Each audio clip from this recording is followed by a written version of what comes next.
इस वक्त की बड़ी खबर आपको बता दें, महाराष्ट्र मामले में सुप्रीम कोर्ट में सुनवाई हो रही है। शिंदे गुट को सुप्रीम कोर्ट से बड़ी राहत मिली है। आपको बता दें, ईसी के फैसले पर नहीं लगेगा स्टे, ये सुप्रीम कोर्ट का कहना है। आपको बता दें, इलेक्शन कमीशन में जिस तरह से शिंदे गुट को बड़ी राहत दी थी, अब सुप्रीम कोर्ट ने भी स्टे लगाने से मना कर दिया है। महाराष्ट्र मामले में सुप्रीम कोर्ट में सुनवाई चल रही थी और इस बीच शिंदे गुट को सुप्रीम कोर्ट से बड़ी राहत मिली है। आपको बता दें, इलेक्शन कमीशन के फैसले पर नहीं लगेगा स्टे, ये सुप्रीम कोर्ट का कहना है। दोनों पक्षों को सुप्रीम कोर्ट ने नोटिस जारी किया है। तो सुप्रीम कोर्ट के दरवाजे पर पहुंचे थे उद्धव गुट और इस बीच शिंदे गुट को बड़ी राहत मिली है। इलेक्शन कमीशन के फैसले पर स्टे नहीं लगेगा, ये बात सामने आ रही है। और इस बीच आपको बता दें कि एकनाथ शिंदे, अगर बात की जाए तो बड़ी राहत उनके लिए है। सुप्रीम कोर्ट ने स्टे लगाने से इनकार कर दिया है। तो वहीं अगर बात की जाए उद्धव गुट की, तो उद्धव के लिए एक और बड़ा झटका। सुप्रीम कोर्ट पहुंचे थे, सुप्रीम कोर्ट में भी राहत नहीं मिली है। उद्धव गुट को इलेक्शन कमीशन के फैसले पर स्टे नहीं लगेगा, ये कहना है सुप्रीम कोर्ट का। और दोनों पक्षों को सुप्रीम कोर्ट ने नोटिस जारी किया है। शिंदे गुट को सुप्रीम कोर्ट से बड़ी राहत। वहीं राहत के लिए जब पहुंचे थे उद्धव गुट की, अगर बात की जाए तो उनको सुप्रीम कोर्ट से भी किसी तरह की कोई राहत मिलती नजर नहीं आ रही है। सुप्रीम कोर्ट में उद्धव गुट की याचिका पर सुनवाई चल रही है। इस बीच इलेक्शन कमीशन के फैसले पर किसी तरह का कोई स्टे नहीं लगेगा, ये साफ किया गया है। एकनाथ शिंदे के लिए, एकनाथ शिंदे गुट के लिए एक बड़ी राहत। ज्यादा जानकारी के लिए रुख करते हैं सहयोगी प्रभाकर मिश्रा का। प्रभाकर, जिस तरह से हम देख रहे हैं कि उद्धव ठाकरे की अगर बात की जाए तो उनके लिए कहीं ना कहीं अभी बुरा वक्त खत्म नहीं हुआ है। सुप्रीम कोर्ट से भी कोई राहत मिलती नजर नहीं आ रही।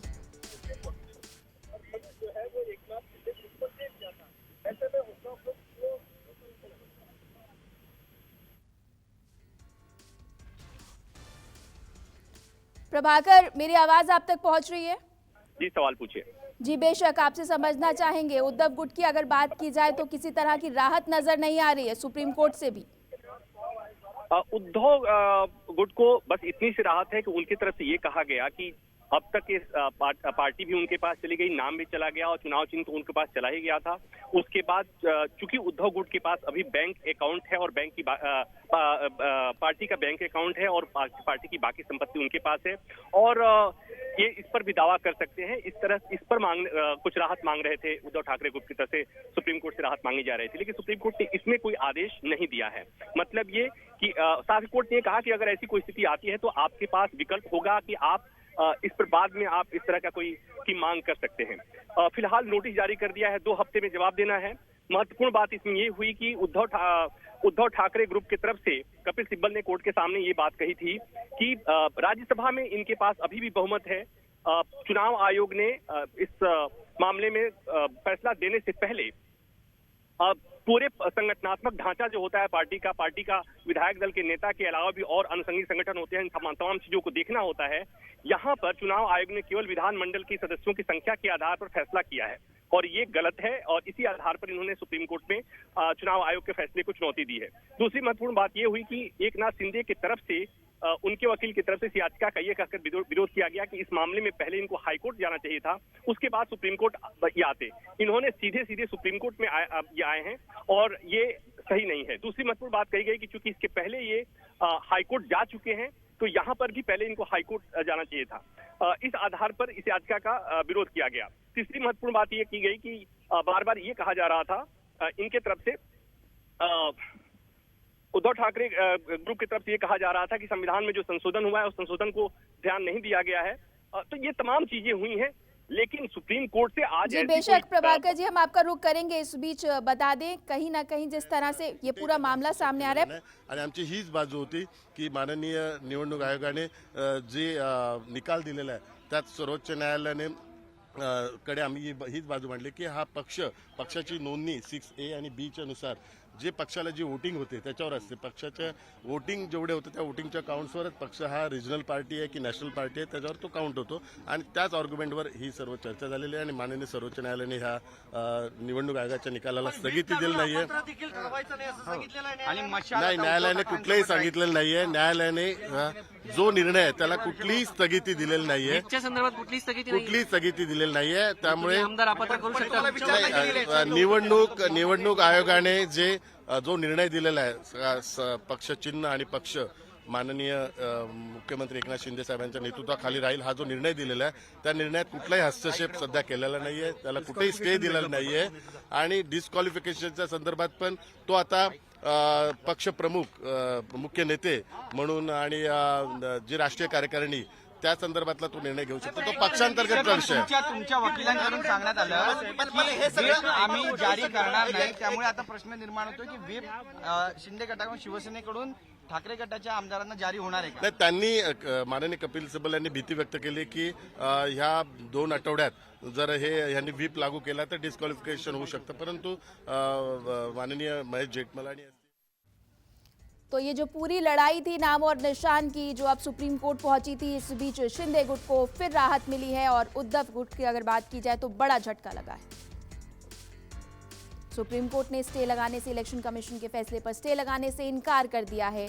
दोनों ही गुट पक्षों को नोटिस जारी किया गया है. और इस बीच आपको बता दें, बड़ी खबर है, एकनाथ शिंदे गुट की अगर बात की जाए तो नाम और निशान अब उन्हीं के पास रहेगा. फिलहाल जिस तरह से इस पूरे मामले को लेकर सुप्रीम कोर्ट पहुंचा था उद्धव गुट, कोई बड़ी राहत मिलती नजर नहीं आ रही है. वहीं एक और एकनाथ शिंदे की अगर बात की जाए तो उनके लिए बड़ी राहत है. सुप्रीम कोर्ट की तरफ से ये बात कही गई है कि इलेक्शन कमीशन के फैसले पर फिलहाल स्टे नहीं लगेगा. दोनों पक्षों को सुप्रीम कोर्ट ने नोटिस जारी किया है. ये पूरा मामला जो है वो उद्धव गुट की तरफ से याचिका दायर की गई थी, उस पर ये सुनवाई हो रही थी और सुप्रीम कोर्ट ने बड़ी राहत दी है एकनाथ शिंदे गुट को. उद्धव गुट को फिर एक बड़ा झटका लगा है. इलेक्शन कमीशन के फैसले के बाद सुप्रीम कोर्ट के दरवाजे पहुंचे थे और इस बीच सुप्रीम कोर्ट ने बड़ी राहत दी है एकनाथ शिंदे को. रुक करेंगे सहयोगी प्रभाकर मिश्रा का. प्रभाकर, आपसे समझना चाहेंगे, जिस तरह से ये पूरा मामला इलेक्शन कमीशन के बाद सुप्रीम कोर्ट में पहुंचा, लेकिन बहुत बड़ी राहत अगर बात की जाए तो उद्धव गुट को मिलती नजर नहीं आ रही है.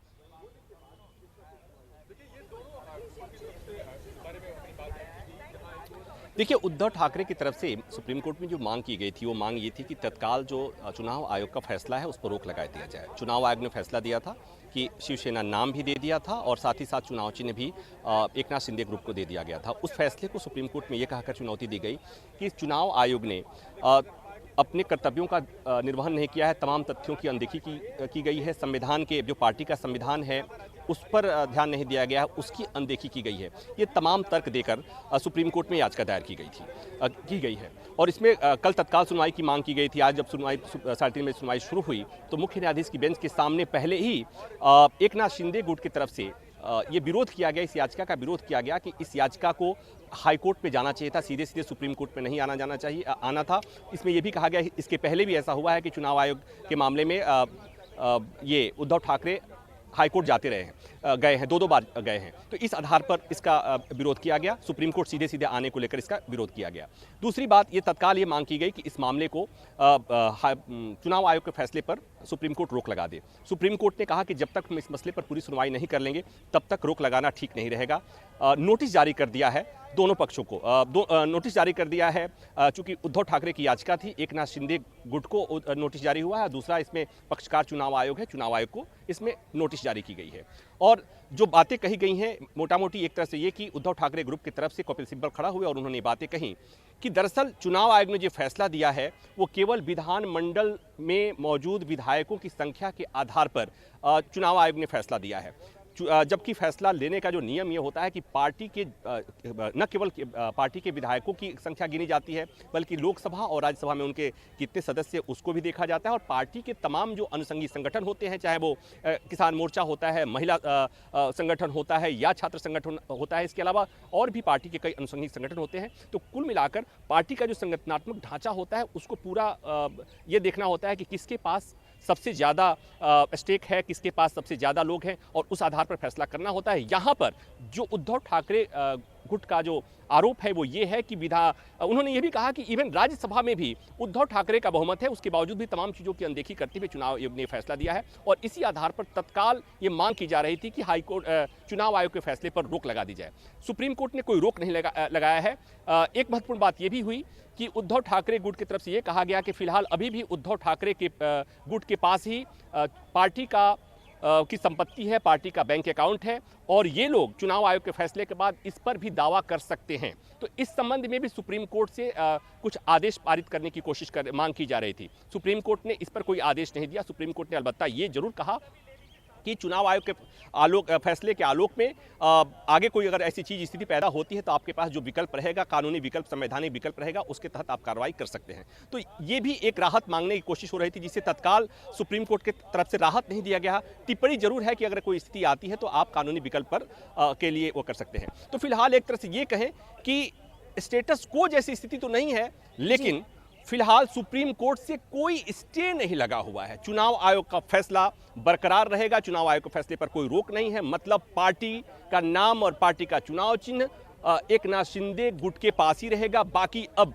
कानूनी लड़ाई जो चीजें होंगी वो बाकी नए संविधान, पार्टी के नए संविधान, पुराने संविधान, तमाम चीज़ों को लेकर के बहस होती रहेगी और उसमें इस पर भी बहस होगी कि चुनाव आयोग ने जो फैसला दिया वो क्या केवल विधानमंडल के सदस्यों के, विधायकों की संख्या के आधार पर दिया था, यही पर्याप्त था, या और तथ्यों की अनदेखी हुई, या उन तथ्यों को देख करके फैसला लिया गया। तो तमाम चीज़ें होंगी, 2 हफ्ते बाद सुनवाई होगी। इस बीच एक महत्वपूर्ण बात यह भी कि जो बाकी पॉलिटिकल क्राइसिस जो महाराष्ट्र में जो चल रहा था, जिसको लेकर मामला सुप्रीम कोर्ट आया था, सरकार बनने का, सरकार बिगड़ने का, सरकार गिरने का, उस पर अभी भी संविधान पीठ आज भी सुनवाई कर रही थी। कल भी उस मसले पे सुनवाई जारी रहेगी। इस बात की पर्याप्त संभावना है कि कल शायद इस मामले में सुनवाई पूरी हो जाए।